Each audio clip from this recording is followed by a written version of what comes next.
दोस्तों नमस्कार, मैं हूं पवन त्यागी।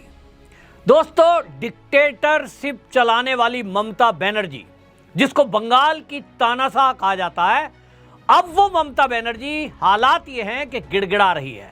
वो शुभेंदु अधिकारी के एक्शन से घबरा रही है। हालत ये है कि अभिषेक बनर्जी, उनका भतीजा, वो तो गायब हो गया है, बोल नहीं निकल रहा है, क्योंकि दोनों को पता है कि अब सत्ता जाने के बाद पार्टी गई और अब नंबर है जेल जाने का। ममता बनर्जी अब बहाना बना रही है, लोगों में जाकर अपना साख बचाने की कोशिश में है।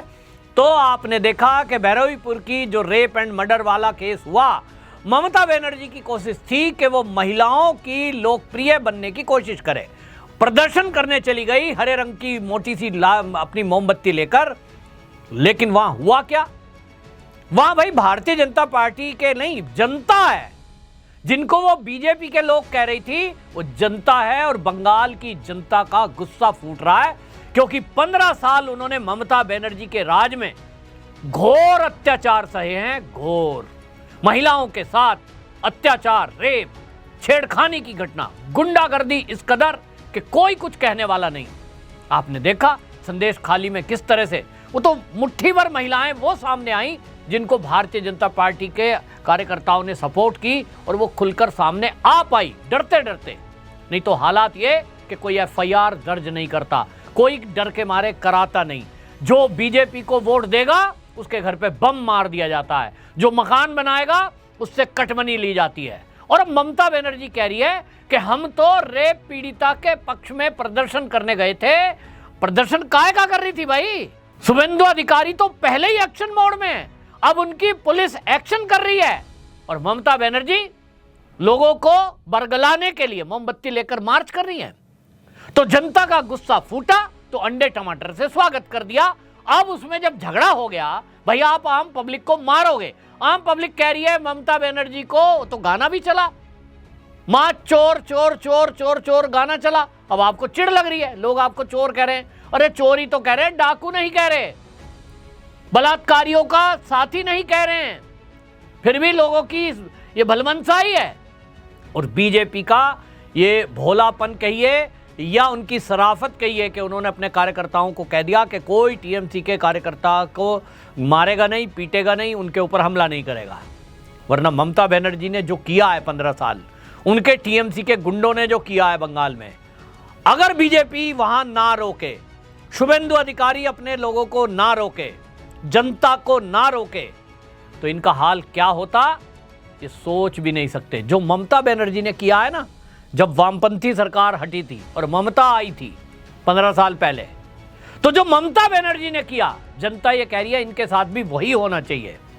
लेकिन शुभेंदु अधिकारी बीजेपी के एक अनुशासित सीएम हैं, और उन्होंने उस अनुशासन को ध्यान में रखते हुए पुलिस को कहा कोई गुंडाई करे उसको पकड़ के जेल में डालिए। तो जो अंडा टमाटर भी मार रहा है, पुलिस उसको भी पकड़ रही है, उसको भी गिरफ्तार किया जा रहा है। हालांकि ये कोई अपराध नहीं है, लोगों का गुस्सा है। और आपको बता दूं कि यदि लोगों के गुस्से को आप एकदम दबाओगे तो वो ज्वालामुखी बन के फूटता है। और इसीलिए शुभेंदु अधिकारी जानते हैं कि पब्लिक है, थोड़े दिन गुस्सा रहेगा, फिर धीरे से शांत हो जाएगा। लेकिन ममता बनर्जी क्या कह रही है? प्रदर्शनकारियों को पीटा गया। किसने पीटा? बीजेपी के गुंडों ने। मतलब आप बीजेपी किसको कह रहे हो? आम पब्लिक जो भी ममता बनर्जी के टीएमसी के गुंडों के खिलाफ कुछ शब्द बोले, वो सब गुंडे बीजेपी के हो गए और जनता को गुंडे कह रहे हैं। और जो ममता बनर्जी के गुंडे हैं उनको वो प्रदर्शनकारी कह रही हैं। तो शुभेंदु अधिकारी सामने आए और शुभेंदु अधिकारी ने बाकायदा मीडिया में कहा, ममता बनर्जी को कहा, भाई आप किनको कह रहे हो प्रदर्शनकारी? जिन्होंने रेलवे ट्रैक पर बड़े बड़े सिल्लियां रख दी, लोहे के गाटर रख दिए, रेल पलट जाए, जिन लोगों ने पुलिस की गाड़ी पर हमला किया, पुलिस वाले घायल हो गए, आम पब्लिक को मारा, अराजकता फैलाई, कानून अपने हाथ में लिया, ये गुंडे हैं या ये प्रदर्शनकारी हैं? मैं तो पहले ही बता चुका कि ममता बनर्जी के हाथ से सत्ता चली गई, सरकार चली गई, पार्टी चली गई। अब उसके पास एक ही रास्ता बचा है, अंतिम रास्ता ममता के पास एक ही है, वो है दंगा कराना। वो केवल दंगा करा सकती हैं, क्योंकि उनके पास अभी भी जो उनको वोट मिला है ना, अब आप सोच रहे हैं वहां 30% वोट तो वही है, जो कट्टरपंथी मानसिकता के लोग हैं, जिसमें बहुत बड़ी संख्या घुसपैठियों की है, बांग्लादेश के आए हुए वहां के घुसपैठिए जो नागरिकता लेकर फर्जी दस्तावेजों के आधार पर वोटर भी बंगाल में बन चुके हैं, वो तो ममता बनर्जी का ही वोटर है। और इस प्रदर्शन के नाम पर वही गुंडागर्दी करने उतरे थे। पुलिस को पहले से इस बात का संदेश था, अंदेशा था कि ये कुछ ना कुछ बवाल करेंगे, दंगा फसाद करेंगे, और इसलिए पुलिस का बंदोबस्त तगड़ा था। वरना ममता बनर्जी की कोशिश थी कि पुलिस के हथियार छीन लिए जाए इन गुंडे के द्वारा, मारपीट की जाए पुलिसकर्मियों से, तो पुलिस बदले में गोली चलाएंगे अपनी रक्षा के लिए, और इसी को दंगा फैला दो, पूरे बंगाल को जला दो। कोशिश यही, वामपंथियों की विचारधारा तो वही है। तो ममता बनर्जी भी उसी विचारधारा को आगे बढ़ाती रही है। 15 साल जो किया, तो शुभेंदु अधिकारी ने कह दिया कि जिन्होंने दंगा किया, फसाद किया, कानून अपने हाथ में लिया, वो दंगाई हैं, प्रदर्शनकारी नहीं है। प्रदर्शन शांतिपूर्वक होता है, लेकिन आप शांतिपूर्वक प्रदर्शन करने नहीं निकली। ममता बनर्जी तो खुद हिंसक हो गई, अपने कार्यकर्ता को पीटते हुए वीडियो वो वायरल हुआ है। उसके बाद 1000 टीएमसी के जो कार्यकर्ता ममता बनर्जी के साथ थे, क्योंकि टीएमसी अब 2 गुट में हो चुकी, कौन असली अभी फैसला नहीं हुआ है, तो ममता बनर्जी के साथ जो लोग थे उनमें से 1000 ममता बनर्जी के पुराने साथी एकदम पार्टी छोड़ गए, बोले जी हम तो वहीं जाएंगे ऋतुव्रत के साथ। ऋतुव्रत बनर्जी वो दावा कर रहे हैं असली टीएमसी तो हम ही हैं, तो भाई संख्या बल उनके पास है और पब्लिक भी उसके पास है। लेकिन 21 जुलाई को जो कार्यक्रम की घोषणा की है, ममता बनर्जी चाहती है कि तब तक उनके पक्ष में माहौल बना रहे, और इसलिए किसी भी बहाने सड़कों पे उतरकर वो शुभेंदु अधिकारी को बदनाम करने का षड्यंत्र करने की कोशिश करेंगी। लगातार ममता बनर्जी ने तो यही सीखा है, आंदोलन करो। अपने सरकार में भी आंदोलन कर देती थी, तो आए दिन सड़कों पे उतरो, कोलकाता जाम। ये अब नहीं चलेगा, ना चोलबो दीदी, अब ना चोलबो। शुभेंदु अधिकारी ने साफ कर दिया, ऐसा सख्त कानून शुभेंदु अधिकारी ने बनाया। वो पहले ही बोल चुके थे, मेरी सरकार आएगी तो यहां बंगाल के अंदर योगी आदित्यनाथ और हेमंत बिस्वा शर्मा जैसे कानून कड़े बनाऊंगा। तो एक कानून ऐसा बना दिया कि अब टीएमसी के जो गुंडे सोच रहे हों कि वो अराजकता फैलाएंगे, वो बंगाल में ममता बनर्जी के षड्यंत्र को इंप्लीमेंट करेंगे, अराजकता फैलाकर दंगा फसाद करेंगे, बहन बेटियों की इज्जत को छेड़छाड़ करेंगे।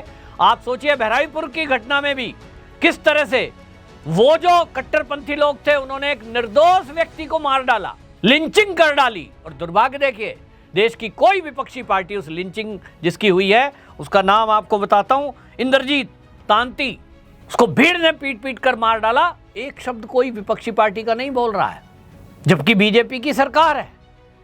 लेकिन लिंचिंग करने वाला कौन है? कट्टरपंथी। कट्टरपंथी है तो उसके विरुद्ध एक शब्द ना तो कांग्रेस बोलेगी, ना वामपंथी बोलेंगे, ना केजरीवाल बोलेगा। समाजवादी पार्टी का तो सवाल ही नहीं उठता, वो तो दीदी का भैया है। और इसलिए शुभेंदु अधिकारी ने अब सीधी सीधी कड़ी चेतावनी ममता बनर्जी को और उनके गुंडों को दी है कि भाई आगे से ध्यान रखना, ऐसा सख्त कानून बन चुका है, इंप्लीमेंट अब होने के कुछ ही घंटे बचे हैं। और वो कानून क्या है? पश्चिम बंगाल सार्वजनिक सुरक्षा एवं असामाजिक गतिविधि नियंत्रण विधेयक 2026।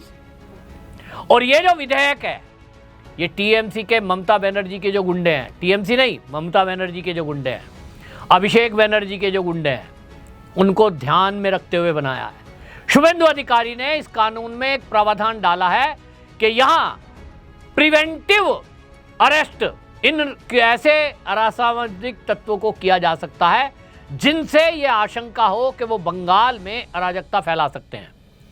और ये प्रिवेंटिव जो डिटेंशन है, ये 1 साल तक उनको रोक के रखा जा सकता है। किसी पे भी ये दिखाई देगा कि ये गुंडा मवाली एरिया के लोगों को डरा रहा है, धमका रहा है, अवैध वसूली कर रहा है, ऐसा कोई भी व्यक्ति जिसके खिलाफ पता लगेगा कि वो टेरर फैला रहा है, बहुत सारे लोग हैं हथियार लहराएंगे, हम तुमको मार देंगे, काट देंगे, ऐसे जो भी लोग होंगे, ये कानून में रखा है कि उनको 1 साल तक डिटेंशन करके रखा जा सकता है। और इसीलिए ममता बनर्जी घबराई हुई है। 1500 से अधिक अभी तक ममता बनर्जी के खासम खास गुंडे वो तो गिरफ्तार हो चुके, बड़े बड़े, और अब छोटों छोटों की भी गिरफ्तारी होना है। शुभेंदु अधिकारी को जेल कम पड़ रही है, अब जो नई जेल बनानी पड़ेगी, तब तक धीमी गिरफ्तारी हो रही है, क्योंकि भाई जेल तो बन जाए, लेकिन इतना तय है शुभेंदु अधिकारी एक भी ममता बनर्जी के, अभिषेक बनर्जी के गुंडे को छोड़ने वाले नहीं है। कानून बना दिया है, अभी बुलडोजर एक्शन भी होगा, और अब तो बहराईपुर की घटना से यह भी बता दिया बुलेट एक्शन भी होगा, यानी एनकाउंटर होने शुरू हो गए हैं बंगाल में। अब ये शुरुआत हो गई, ये रुकने वाली नहीं है। तो इसलिए शुभेंदु अधिकारी ने साफ कर दिया, प्रदर्शन के नाम पर गुंडागर्दी करोगे, सहन नहीं होगी। 200 लोगों के, अज्ञात लोगों के खिलाफ एफआईआर दर्ज हुई है, खोजा जा रहा है, गिरफ्तारियां हो रही हैं, एक एक को जेल में भेजा जाएगा। तो बंगाल में ये परिवर्तन हुआ है, और शुभेंदु अधिकारी ने वो करके दिखाया जो अभी तक किसी ने नहीं करके दिखाया। निश्चित रूप से बंगाल भारत का नंबर 1 राज्य बनेगा आने वाले समय में, ऐसा मेरा आकलन है। आपकी क्या राय, कमेंट में जरूर लिखिए, वीडियो शेयर करिए। वंदे मातरम।